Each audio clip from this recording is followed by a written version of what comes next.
Assalamualaikum warahmatullahi wabarakatuh. Perkenalkan, nama saya Edo Kalam Perwira dari Prodi Teknik Instrumentasi Kilang tingkat 3. Pada kesempatan ini saya akan menjelaskan mengenai Distributed Control System.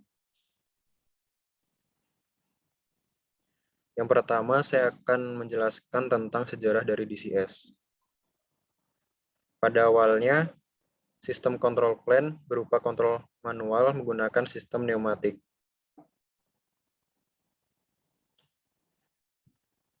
Pada sistem ini, pengontrolan pada suatu kilang, seluruh pengontrolan pada suatu kilang masih memanfaatkan sumber udara bertekanan, di mana perusahaan menganggap bahwa sistem ini kurang efektif. Sehingga dengan berkembangnya teknologi, pada tahun 1962, DDC dikembangkan oleh sebuah perusahaan bernama Argus Computer. Pada sistem ini, penggunaan komputer untuk sebuah sistem kontrol masih dinilai kurang handal, sehingga perlu ditambahkan lagi untuk sistem redundansinya. Akibatnya, orang kurang percaya untuk mengandalkan sistem DDC. Sampai pada awal tahun 1970, muncullah sebuah sistem kontrol terdistribusi bernama Distributed Control System. Selanjutnya tentang alasan mengapa DCS digunakan. Yang pertama, pada DCS, semakin sistem tersebut terdistribusi, akan semakin sedikit jumlah control loop per controller atau prosesornya.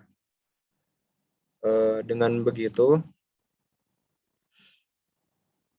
DCS akan dinilai lebih handal dan mudah digunakan. Kemudian, DCS menggunakan sistem redundansi, di mana sistem ini akan mengurangi kemungkinan untuk terjadinya shutdown system. Lalu, DCS memiliki supervisor tersendiri pada sistemnya, dan penggunaan network kabelan pada DCS yang membuat pengkabelan jadi lebih sedikit, terutama pada pengontrolan jarak jauh.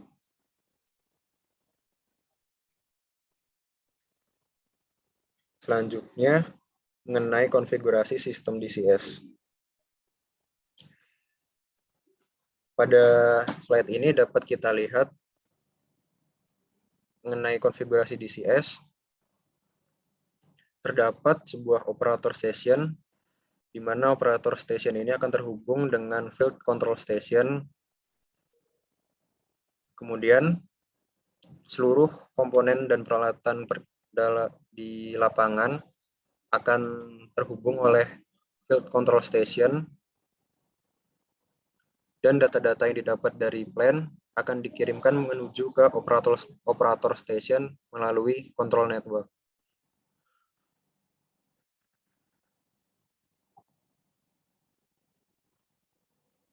Selanjutnya, hubungan arsitektur, fungsi, dan cara kerja DCS.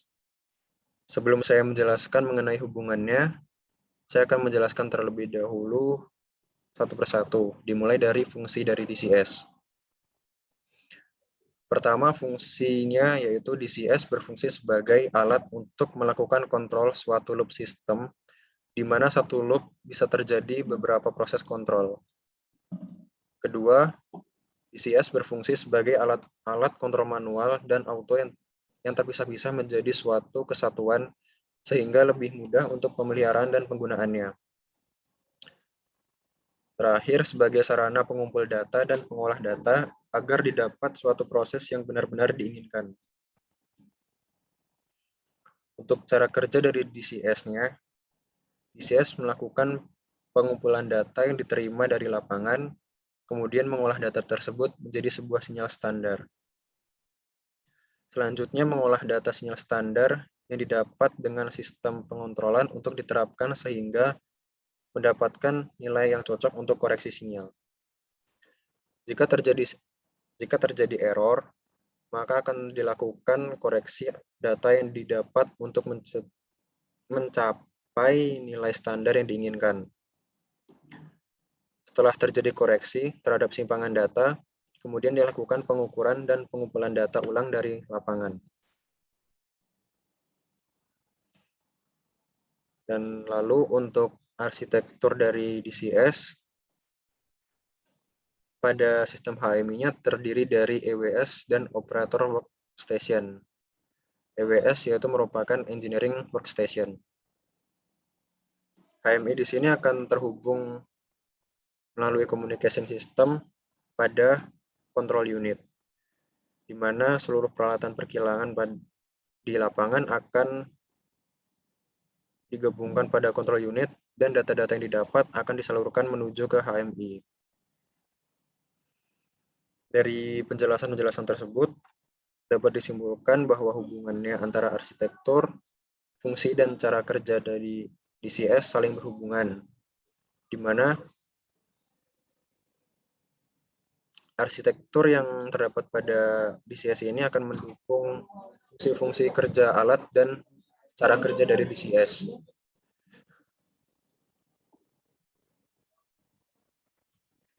Selanjutnya, bagian-bagian utama dari Field Control System. Sebuah FCS terdiri dari CPU, power supply, nodes, I/O modules, communication modules, dan field bus communication modules. Untuk modul komunikasi sendiri merupakan sebuah penghubung antara FCS dengan Distributed Control System. Dengan begitu, maka DCS dapat melakukan komunikasinya dengan Field Control System yang menghubungkan data dari alat-alat di kilang. Pada modul ini terdapat suatu prosesor untuk mengolah data dari lapangan, sehingga dapat dikirim melalui server HMI untuk tampilannya.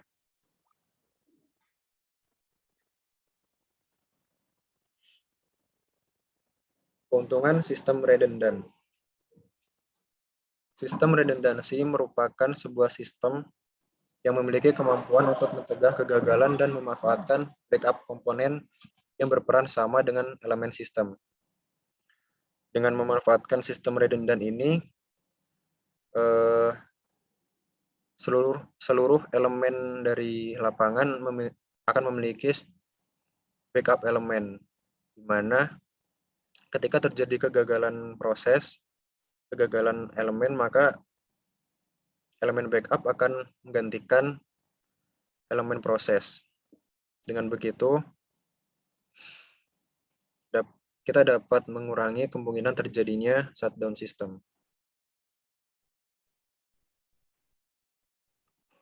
Selanjutnya yaitu main machine interface atau bisa disebut dengan MMI. Fungsi dari MMI yaitu untuk memonitor proses terpusat dari control room dan sekaligus sebagai informasi plan secara real time. Bagian-bagian dari MMI yaitu yang pertama terdapat layar, operation keyboard, engineering keyboard, CPU, dan mouse.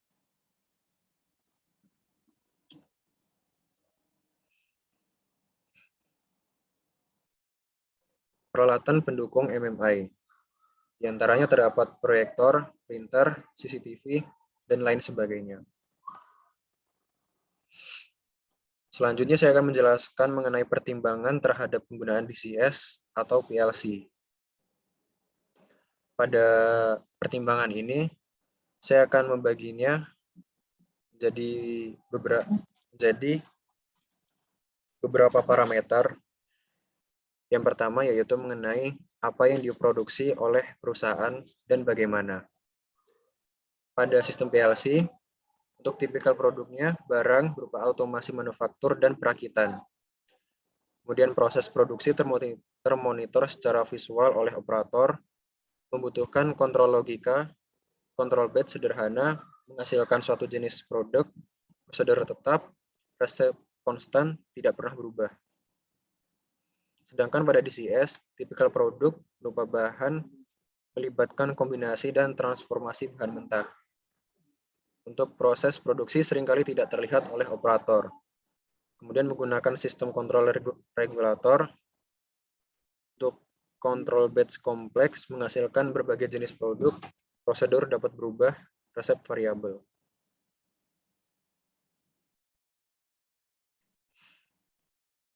Selanjutnya, nilai produk dan harga yang harus dibayar jika terjadi downtime. Pada PLC, nilai individual produk relatif murah, downtime hanya menyebabkan kehilangan produksi, kemudian downtime tidak menyebabkan kerusakan peralatan proses, dan jika terjadi kerusakan, waktu pemulihan relatif cepat. Untuk DCS, nilai material yang akan diolah dan hasil produk relatif mahal. Downtime tidak hanya menyebabkan kehilangan produksi, tetapi dapat menyebabkan keadaan yang berbahaya. Untuk downtime, umumnya menyebabkan kerusakan peralatan proses dan produk, dan jika terjadi kerusakan, waktu pemulihan relatif lambat. Selanjutnya mengenai jantung sistem bagi operator. Pada PLC berupa controller, sedangkan DCS yaitu Human Machine Interface.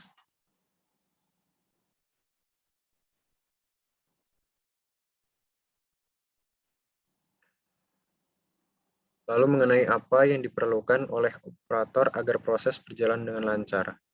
Yang pertama, PLC. Tugas utama operator adalah mengatasi proses abnormal.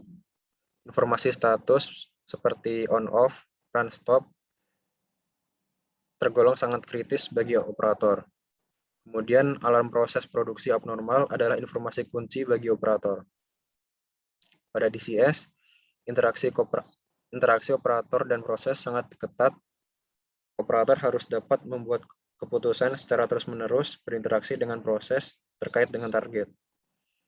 Tren sinyal analog pada HMI memberikan informasi kritis bagi operator tentang apa yang sedang terjadi pada proses. Manajemen alarm adalah kunci keamanan pada operasi proses.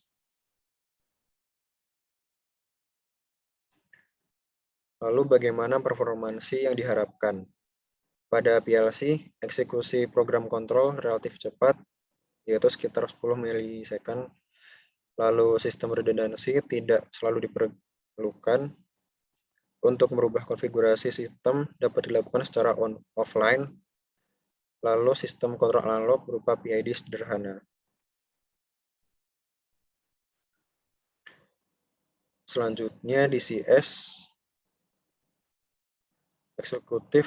eksekusi program loop kontrol relatif lambat, sekitar 100-500 milisecond. Lalu sistem redundancy sangat penting. Untuk merubah konfigurasi sistem harus dilakukan secara online. Sistem kontrol analognya terdiri dari sederhana sampai kompleks. Selanjutnya, mengenai penggunaan DCS.